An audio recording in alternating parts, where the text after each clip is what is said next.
Bonjour mes stagiaires, bonjour à tous.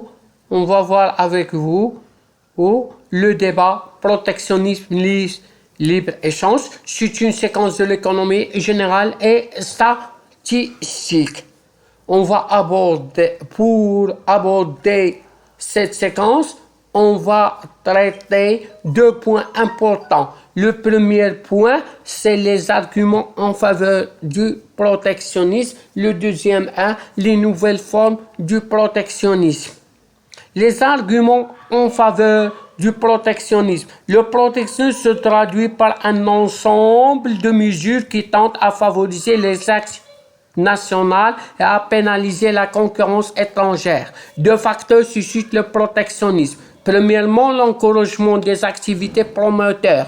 Le protectionnisme selon FLI se justifie lorsque les nations s'industrialisent car leur coût de production trop élevé ne peuvent soutenir la concurrence.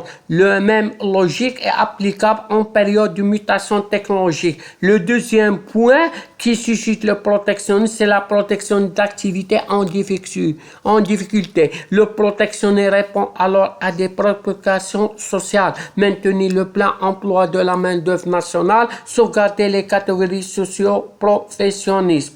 Le deuxième point à traiter, c'est les nouvelles formes de protectionnisme. Les formes classiques de protection, c'est-à-dire les droits de douane et les contingentements ayant été largement réduits ou supprimés par de multiples accords internationaux. Et de nouvelles formes de barrières sont apparues, notamment depuis la crise économique. Les nouvelles formes de protectionnisme. Premièrement, certains échanges font l'objet de protectionnisme important. Ainsi, le commerce international des produits agricoles est forcé par des mesures de soutien prises par de nombreux pays en faveur de leurs agriculteurs. De même, la circulation de certains services, par exemple les bancaires assurances, est souvent limitée à des politiques nationales restrictives. Deuxième point qui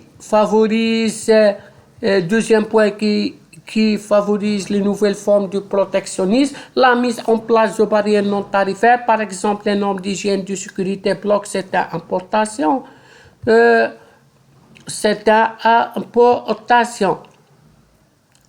Et la marché aux producteurs, réservé aux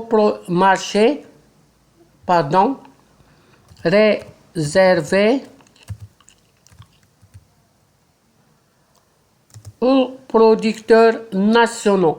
Deuxième forme de protectionnisme, c'est la signature d'accords de restriction volontaire à l'exportation. La dernière forme